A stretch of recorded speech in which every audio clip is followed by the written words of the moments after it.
Asia और Africa में 200 mini degree बनाने वाली पहली कंपनी बनी हस्क पावर। हस्क पावर के सह संस्थापक और सीईओ मनोज सिन्हा ने आज हुई घोषणा का जिक्र करते हुए कहा कि ताज़ा उपलब्धियां न सिर्फ हस्क के लिए बल्कि पूरे उद्योग के लिए है। हमारे आत्मविश्वास की पुष्टि करती है।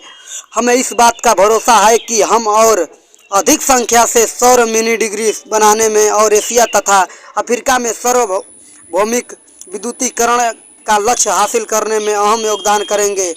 हस्क को अपना कारोबार 10 गुना बढ़ाने और 200 मिनी डिग्री के लक्ष्य तक पहुंचने में 4 साल लगे। अब हम मजब 1 साल में अपने पोर्टफोलियो को 2 गुना करेंगे सक्षम हो गए हैं और उन्हें 10 गुना करने की अपनी यात्रा शुरू करने की कुवैत रखते हैं।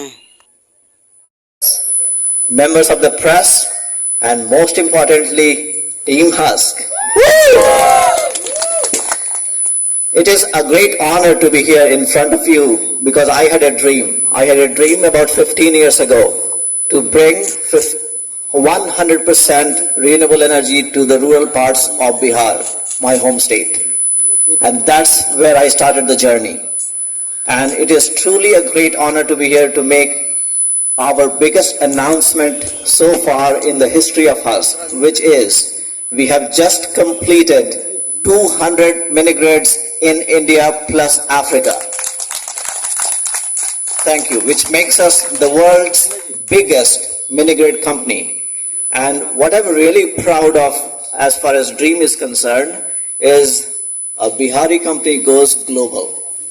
Something I knew about semiconductors to something that could help more people. And it turns out it's very interesting. A solar panel is a semiconductor. So my technology, my background helped me. I switched over to looking at energy. And also is something that I think could be used everywhere. मैं मनोज जी से कुछ जानना चाहूँगा।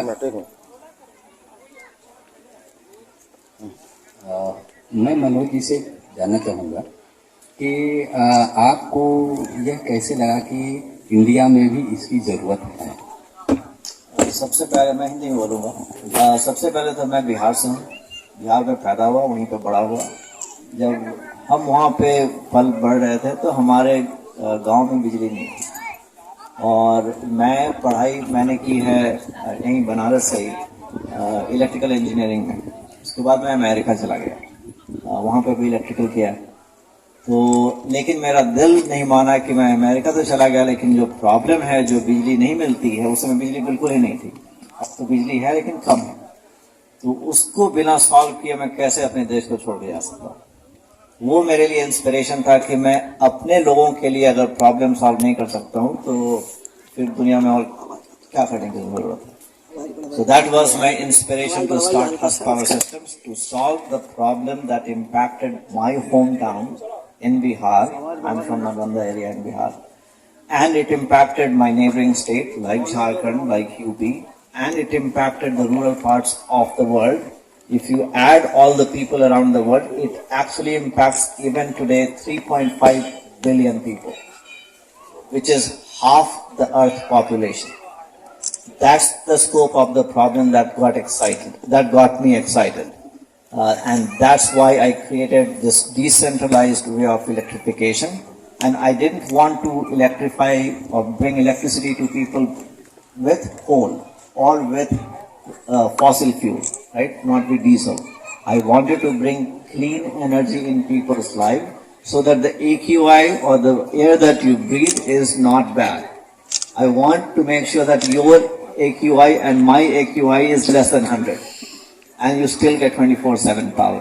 So that was the genesis of the idea of generating decentralized power with 100% renewable energy that can impact 3.5 billion people in the world. Thank you. Manoj ji, ताकि जब जैसे कि आप अगर दुकान चला रहे हो या छोटी सी फैक्ट्री चला रहे हो, आपके पास डीजल जनरेटर होगी या ग्रिड से इलेक्ट्रिसिटी होगी या दोनों होगी। होता क्या है कि जब लाइन कट जाती है या लाइन कट जाती है उसके बाद आती नहीं है तो आपकी जो प्रोडक्टिविटी है काफ़ी कम जाती है। इसके कारण आपको लॉसेस होते हैं। अगर आप हमारे से बिजली लेते हैं तो आपका जो कॉस्ट है जो आप स्पेंड कर रहे हैं डीजल पे, कम से कम 50% आपकी कॉस्ट कम जाती है। इसका मतलब आपकी प्रॉफिटेबिलिटी जो प्रॉफिट है बढ़ जाती है। ये सुविधा हम आपको ला के देते हैं क्योंकि आप हमसे बिजली लेते हैं। दूसरी सुविधा ये है कि ये क्लीन है, कहीं आपको धुआं नहीं दिख रहा होगा, कहीं कोई डीजल नहीं वो स्मेल आ रहा होगा। तो आपको क्लीन इलेक्ट्रिसिटी मिलती है 24 घंटे, और जब डीजल को आप रिप्लेस करते हैं या हटाते हैं तो 50% आपके पैसे बच जाते हैं। बट हाँ जी सर, इस सत्र में कितना प्लांट और इम्प्लीमेंट होने वाला है हमारे लोकल क्षेत्र में?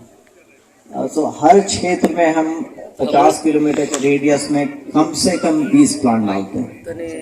50 किलोमीटर में 50 किलोमीटर के रेडियस में या क्षेत्रफल वो ले सर, लीजिए। कुछ ऐसे रूरल क्षेत्र हैं जिनमें क्या बोलते हैं कि इंडस्ट्रियल एरिया के जैसे काम होते हैं, छोटे काम, लघु उद्योग, तो उनको कितना बिजली प्रोवाइड करेगी? लघु उद्योग के लिए खास करके हम काफी फोकस कर रहे हैं। हमारा जो फोकस एरिया है वो लघु उद्योग वालों के लिए, क्योंकि वो करीब करीब 10 से 50 केवी का डीजल यूज करते हैं। क्योंकि सर हमारे जो माननीय प्रधानमंत्री जी हैं, उनका भी मानना है कि आत्मनिर्भर भारत, तो छोटे छोटे कार्य लगभग सभी शुरू कर दिए हैं, और ये बिजली जो है हमारे दैनिक जीवन का हिस्सा बन गई है। तो सर इसके लिए मुझे जानना था। इसलिए कह रहा हूँ कि आप ये जो हम प्लांट लगा रहे हैं, 20 लगा रहे हैं, 25 लगा रहे हैं एक एरिया में, कुल मिला के हमें लगाना है 5000 प्लांट यूपी, बिहार, झारखंड में। तो उससे कम हम जाके कम से कम 5 लाख लघु उद्योगों को बिजली देंगे।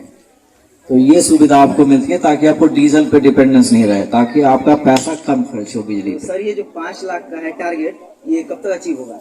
ये है 2030 का टारगेट। 2030 तक हमें 5 लाख कस्टमर जोड़ देने हैं, और उनकी जो प्रॉफिट है या उनका इनकम है उसमें इजाफा होना चाहिए, वो बढ़ जानी चाहिए।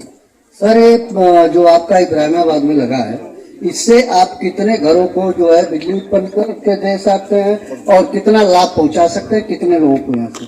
हम लोग जब प्लांट लगाते हैं तो करीब 2.5 से 3 किलोमीटर तक हम अपने पोल्स और वायर्स को फैलाते हैं, तीनों दिशा में या चारों दिशा में।